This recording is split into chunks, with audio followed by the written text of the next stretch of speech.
It gives me great pleasure to welcome my old friend Marius Gomola, who, as you all know, runs Horwath HTL in Hungary and is also the founder and owner of the fantastic HOTCO conference that's held every year in Budapest.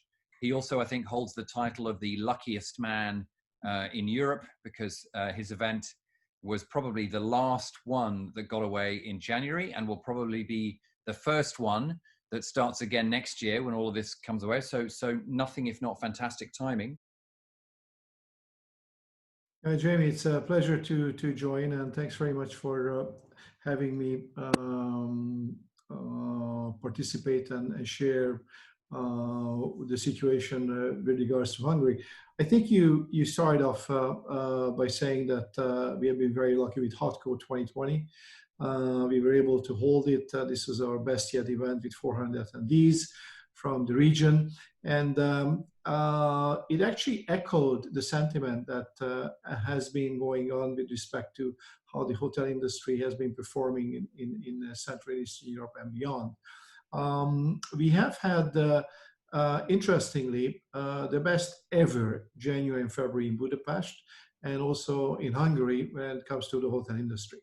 So that shows you how vulnerable the system has become, and because of the pandemic, every single hotel in this country was gearing up for the best year they have ever had. So this was reflected in during HOTCO. Interestingly, not a single time the 400 attendees mentioned the word coronavirus. Yeah, I don't remember it being said once. Exactly. So I think that that also indicates, and it also shows the how quickly the pandemic came and how drastically it had impacted. In terms of the government, I think we have to. I really have to commend the government. I think they've done an incredibly good job. In terms of how they started the immediate measures of lockdown, despite the fact that Hungary never really had a very strict lockdown. We never really had any laws preventing anybody from going to work.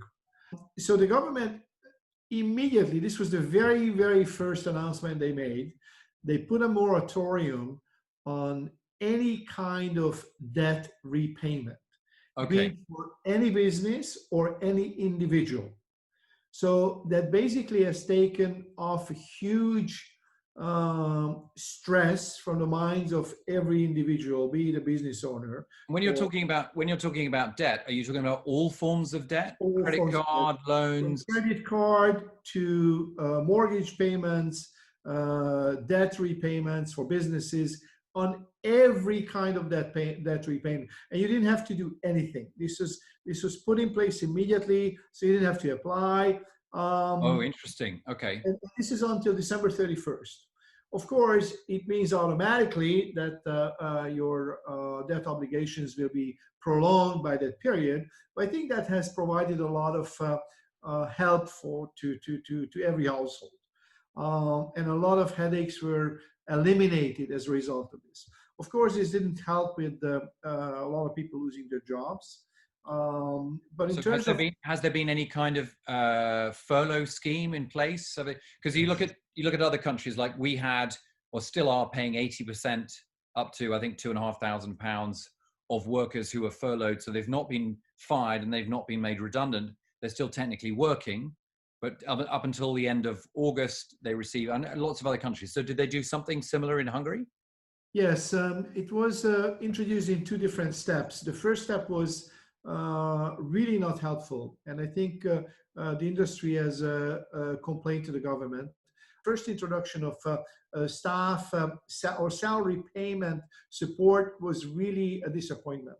So you said they did two things, one badly and then the second one exactly. Better. The second one was really based on what the Austrians did. It's still not as good as it is in, for example, in the UK, because it still requires certain restrictions, and not restrictions, but fairly administrative heavy procedure. So a lot of the hotels actually did not end up applying for this Because it was too difficult. because it wasn't as automatic as the moratorium, for example, on debt payment obligations. So this was not as helpful as one would have liked to see it. Do you think that was deliberate strategy on behalf of the government, or do you think they just got the mechanism incorrect? No, I think it's the latter. Okay. I mean, you can say that the government has recognized right from the beginning and still voicing that they understand that the tourism and restaurant, the tourism industry as a whole has been hit hardest, and they have the biggest difficulty in recovering. So they need a lot of support. So I think it just probably they had too much on their agenda, because at the end of the day, you have to look at the entire economy, not just the tourism sector. So they're probably trying to figure out a number of things as to how to go about it. By the second time, they got it better, still not right. But I think the more important aspect is that they're pumping a lot of money into the tourism sector. Yep. And in other forms than necessarily just with the support of salaries and the furlough system, etc. So let me ask you another question, because one thing that was very, very sure, or one thing that was very clear from this year's HOTCO in particular and last year's, was that your part of the world was definitely having a moment from a development point of view and from a transaction point of view. And I think the institutional money was beginning to look at Hungary and the related areas as a good bet for investment.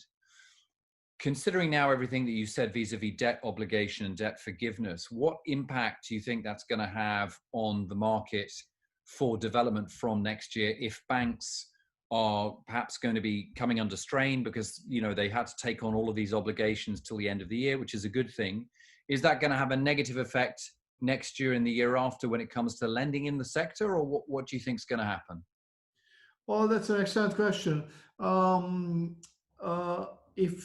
If you look at the government support for new development, it is suggested that development is not stopping. And in fact, we have been actually quite busy during this last coming to 3 months now. And everything that we have done has to do with future development.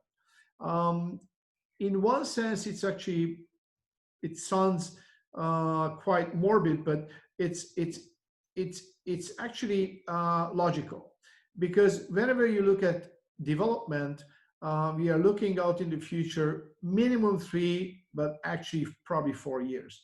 It sounds morbid because you have in the meantime, especially in Hungary, starting January, when people have to start catching up on their debt obligations and all other obligations that have been put on hold, because the government has actually introduced quite some additional measures in terms of specifically to the industry, payroll tax relief up until June 23rd, in various formats. One ended in April, other one had been extended until the end of June, almost the end of June, and some other measures that are helping them, but they only help if you have actually business coming through, if you have revenues, because then you don't have to pay any tourism contribution. And also an important aspect, as of January 1st this year, we had lowered the VAT on accommodation from 18% to 5%. Wow. Not only 5%, but actually in order to help not to reduce the government budget, the inflow of revenues to the government budget, they also added to the 5% a 4% tourism contribution. Up until the end of the year, you don't have to pay this 4% tourism contribution. So the lower VAT is obviously helping as well. So we were really looking to have an incredible year. So there have been other measures as well that have been introduced. But to answer your question regarding bank financing, I think that will remain a very challenging, or that will start to become very challenging, because you're right. Central and Eastern Europe has really enjoyed an amazing run on the economy, and that has had a very positive impact on tourism, not only in Hungary, throughout this whole region. Hungary and Budapest specifically, we have had and we do have a lot of hotels in the pipeline. Some of these hotels will probably not materialize. If they were only on the planning board, then they will probably be canceled because of lack of availability to finance. But those that have financing available, they will definitely continue to come to completion. Interestingly, when you're in a hotel development business, one of your biggest dilemmas is always a chicken and egg situation. And now the pandemic really started in the height of really economic booms. As a result, one would hope if the economy starts catching on again, it will not take as long for the economy to come back. And in fact, new development, by the time they will open, they will probably hit the absolute best time for opening new hotel capacities. And this is always the biggest difficulty globally when you look at the hotel industry. Of course. Because every time you try and get a project with the proper timing, you can never do that because the banks are waiting for historical data on the basis of which they will start lending, and developers have the same attitude. So I think that the new development is starting now is really going to be opening at the absolute best time of the tourism business being back on track. The summer months obviously is the sweet spot, isn't it, I guess, for international tourism. It's one thing, properties being able to open and being open for business. It's something else if the guests are not able to go there. And I think air traffic is going to be a significant issue because it seems very mixed in terms of which airlines are going to be able to fly. Are guests going to be able to get to you? Are people going to want to spend 6 hours in an airport before they get to flying somewhere for the summer holidays, that kind of stuff? What's the feeling on the ground in terms of how this summer's going to be? I mean, is your domestic market strong enough to pick up the slack, or are things going to be really tough? Jamie, we are going to be talking about two different destinations when it comes to Hungary. We talk about Budapest and the rest of the country. Yep. The rest of the country is set to emerge very fast because the summer months are coming. Anybody who has been home office over the last 3 months knows best that this was no holiday. When you look at the booking patterns already, we have Lake Balaton, which is our seaside. That's actually the largest freshwater lake in the second largest freshwater lake in Europe. So that actually is the second largest room night generator in the country. And when we look at the patterns for booking patterns, July is shaping up very well. August is basically sold off. Already, but you have to take into consideration, of course, the social distancing related capacity allowances. So hotels are really allowed to fill up to 50%. So we really think there's going to be a very, very strong summer. And of course, it's going to go to other parts of the country because some people will not want to be together with others, and they will prefer to go to destinations which they would consider safer, not as frequently traveled. So we really expect the countryside to do very well. Funny enough, the industry is very pessimistic about Budapest, and I really don't share their views. And the reasons are very simple. I think some of the hoteliers are also probably a bit more pessimistic because they're trying to figure out, okay, when is it worth my while to reopen? Right. And of course, Budapest, despite the fact that, of course, we do have seasonality differences as well, but when you talk about central Budapest, we really have occupancies running, even in the 5-star hotels, but also in the lower category hotels, it goes beyond 90%. 5-star hotels are around 80+%. So we have, as I mentioned, the year started off very well. January, February have been the strongest month ever in Budapest. So I think even the seasonality curve is not as much focusing on summer. In fact, our best month are May and September because of conferences. Right. That's not happened this year as far as September is concerned. But I think there is a bit of an over-skeptical approach, not not approach, view as to how Budapest is going to fare. I think as soon as the borders open, as soon as you have more airlines coming in, because all the airlines are reintroducing their flights. Of course, the capacities are not going to be there. The frequencies are not the same as they used to be. But I think I gotta believe that people will start traveling as soon as they see. Some people are waiting for others to report back to them. Okay, how was it? What was your experience? But as soon as the experiences are coming, are suggesting normalcy to a level that can be expected now. Because I think normalcy, people, with respect to wearing masks. I mean, that's also been very strict, by the way, in Hungary. We also had a system that even today it's in place that between 9 and 12 a.m., between 9 a.m. and 12 p.m., you cannot go into a food store unless you're 65 years or up. So I think all these measures, people are getting used to that, wearing the masks and the gloves. So I think this is the normal, and I think people are accepting this. So I think as soon as you start hearing back from your neighbor or from your colleague who's been traveling that it was actually quite fine, I think people will do that. I think people are very desperate to travel again. And I don't believe for a second that Zoom has taken over. I think people are really tired of sitting in front of screens. I think people really want to see each other. I just came from a signing, actually. We signed a contract today with the municipality, and we had 10 people sitting in the meeting. And this was completely unheard of 2 weeks ago.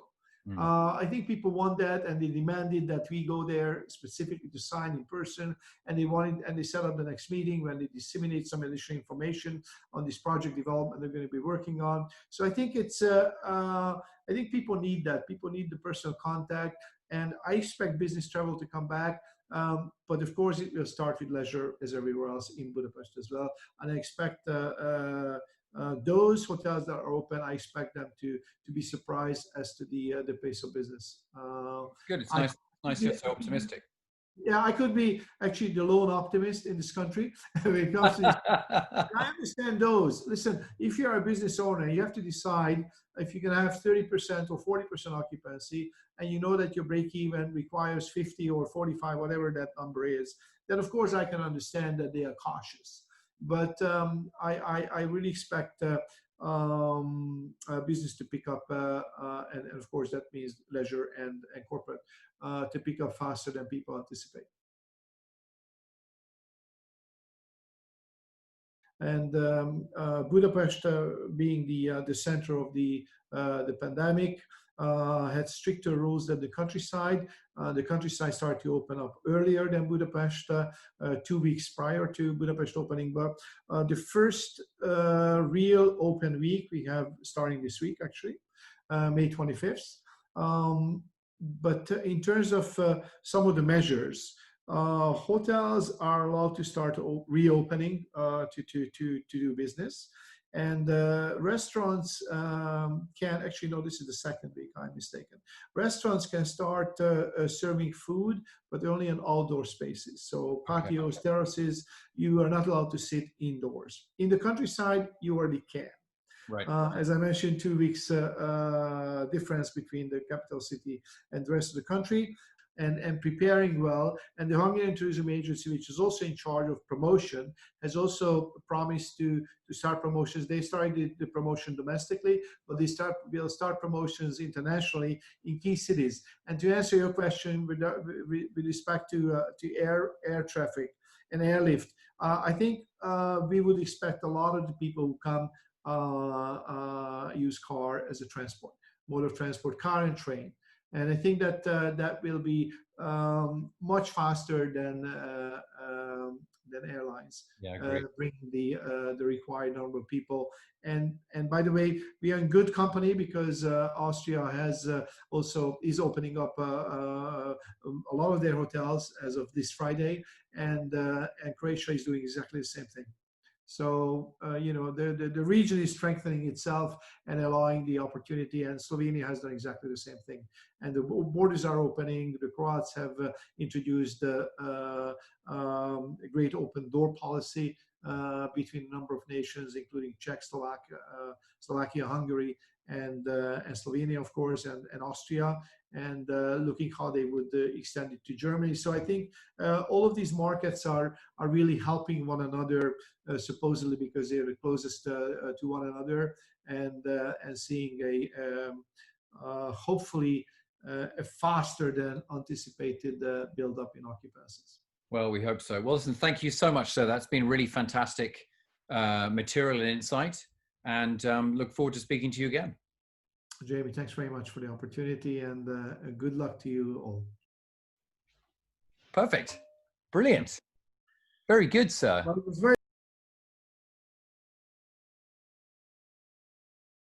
Well, fantastic. Thank you so much. That's really, really excellent information. Before I let you go, it would be remiss of me to, if I didn't ask you about next year's HOTCO. So we are scheduled in for January again.